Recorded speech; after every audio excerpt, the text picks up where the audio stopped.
What's up mga ka-O Sports? Panibagong video na naman ang pag-uusapan natin ngayon. Namimiss na nga ni Justin Brownlee na bumalik at maglaro sa Pilipinas. Dahil nasanay na nga siya, kada taon ay nandito siya sa ating bansa. Pero ano nga ba ang pinaka namimiss niya bukod sa mga teammates niya sa Barangay Ginebra? At Ronald Tubid, makakabalik pa ba siya sa PBA? Kung sakali, saang team naman siya nababagay?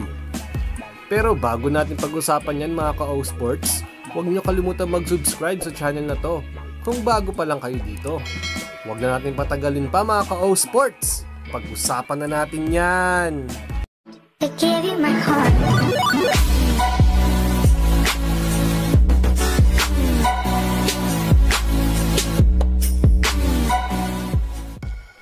Justin Brownlee nga ay taon-taon na natin nakikita at naglalaro dito sa Pilipinas at napamahal na nga siya dito sa ating bansa simula nung napunta siya noong 2016 bilang import ng Barangay Ginebra. Isa nga sa namimiss niya ay ang dahilan kung paano siya nakapunta dito ay dahil sa agent niyang si Cheryl Reyes. Naging maganda nga ang samahan nilang dalawa dahil bukod sa siya ang kumuha dito para maglaro sa Ginebra, naging matalik na kaibigan niya din ito. Namatay nga siya last May 2019 dahil sa sakit na cancer. Kaya laking lungkot din itong si Brownlee dahil napalapit na nga siya sa agent niya. Kaya nung huling championship niya last 2020 ay inalay niya nga ito sa kanyang agent na si Cheryl Reyes. Pero ano pa ba ang namimiss niya dito sa ating bansa? Na ayun ang isa sa dahilan kung bakit bumabalik siya at gusto niya na nga magpa-naturalized player o maging Filipino citizen dahil napamahal na siya dito sa ating bansa. Ito ay ang milyong-milyong fans ng Barangay Ginebra. Iba talaga ang suporta ng mga Pinoy, lalo na pagdating sa basketball. Pwede pa ngang ipangtapat yung mga crowd ng iba't ibang bansa sa Ginebra fans. Dahil imagine, sila lang ang nakapuno at record na magkaroon ng 50k plus ng audience ng PBA Finals. Laban nga yun sa Meralco Bolts na ginanap sa Philippine Arena. Doon, napatunayan ko na ibang-iba ang mga Ginebra fans. Ang maganda nga dito kay Brownlee mga ka-O Sports, wala siyang kaselan-selan sa katawan. Nakikipag-banding pa nga siya sa mga piyestahan dito sa Manila. At umiinom pa nga. Saan ka makakakita isang import na sikat na team sa PBA umiinom sa mga kalsada? At nakikipaglaro pa nga siya sa kalsada mga ka-O Sports pag nakikita niya nagkakasiyahan ng mga tao. Kaya lalo ngang bumilib ang mga tao kay Brownlee dahil sa pinapakita niya sa mga Pinoy at milyong-milyong fans ng Ginebra. Na-adapt na nga yung Filipino culture natin. At sayang nga din mga ka-O Sports, dapat maglalaro pa siya as import ng Alab Pilipinas. Kaso na-cancel lang dahil sa virus na kumakalat sa buong bansa. Madami pa naman ang humihiling na fans na pabalikin na nga ito si Brownlee as import ng Alab dahil malaki ang naitutulong niya sa team at ginaganahan din ng mga audience pag nakita naglalaro siya suot ang Alab Pilipinas jersey. Napag-champion na din kasi itong Alab, so talagang may napatunayan na siya dito sa Alab Pilipinas. At ngayon ay nasa Amerika siya kasama ang kanyang pamilya. Nasa mabuting kalagayan naman siya at sana nasa kondisyon pa din siya maglaro. Dahil matagal-tagal nga bago makabalik ulit sa Pilipinas at maglaro kasama ang kanyang teammates sa Barangay Ginebra. Mapunta naman tayo kay Ronald Tubid mga ka-O Sports. Si Ronald Tubid nga o nakilala din natin na tinatawag sa Barangay Ginebra na The Fearless kasama ang Fast and the Furious si Mark Agiwa at JJ Helterbrand. Isa nga sa kinaiinisan na player itong si Ronald Tubid dahil sa pagiging makulit niyang defender.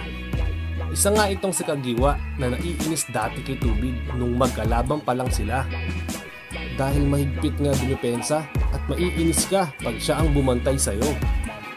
Madami nga ang naging award nitong si Tubid mga ka-O Sports tulad ng PBA Mr. Energy, Mr. Quality Minutes, 7-time PBA All-Star, All Defensive Team at naging co-MVP din siya ni Eric Menk noong nag-champion sila noong 2008. Dahil doon, ay dahan-dahan ngang gumanda ang karera niya as player ng Barangay Ginebra dahil minahal nga siya ng mga fans dahil sa sipag nito sa court. Dati kasi, sobrang sipag nitong si Tubid dahil siya nga ang defender ng mga scorer at inis na inis pag siya ang nagbabantay. Meron niyang laro, sa sobrang inis ni Mac Cardona ay sinipa nga siya nito nung naipit silang dalawa. At yun ang naging dahilan kung bakit natanggal si Cardona sa laro. Do or die game pa naman yan mga ka-O-Sports, tapos natanggal niya si Mac Cardona na scorer ng kalaban. Maganda pa naman yung pinapakita ni Cardona that time kasi ayun yung mga kalakasan ni Cardona. Pero hindi lang sa depensa aasahan itong si Tubid. Pag minamalas na nga ang mga kakampi niya sa opensa, nag-i-step up talaga itong si Tubid dahil nung nasa Ginebra nga siya, nag-a-average siya ng 11.2 points per game.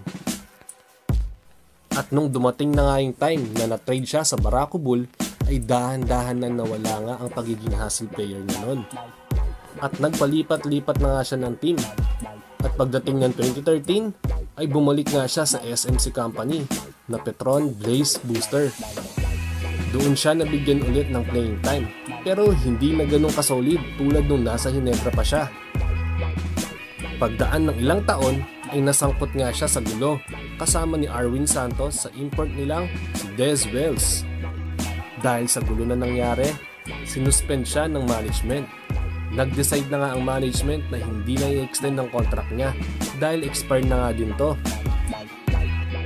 Ngayong free agent nga itong si Tubid, sana makabalik pa nito sa PBA. May mga team pa din naman siguro na magkaka-interest kay Tubid. Dahil veteran na nga ito at may maituturo pa nga siya sa mga teammates niya pagdating sa depensa. Magiging malabo na kasi na makabalik siya sa isa sa mga team ng SMC dahil overload na nga sila. Pero kung sakaling hindi na siya makabalik sa PBA, pwede siyang sumubok sa MPBL. For sure, doon mabibigyan siya ng slot. At malaki ang chance na may kukuha sa kanyang team doon. Hanggang dito na lang mga ka-O-Sports.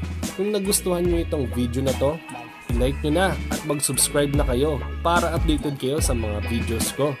Maraming salamat. Peace out! Shoutout mode na mga ka-O-Sports. Shoutout kay Crisanta Mendoza. Yan kung magpapadrop si 3D. Okay na okay. Magiging maganda na nga kung magpapadrop na si 3D Ravenna sa PBA. Pero yan ang aabangan natin. Mas maganda pa rin kasi kung ipagpapatuloy niya yung sa mga international plays. Kasi may mas opportunity siya doon.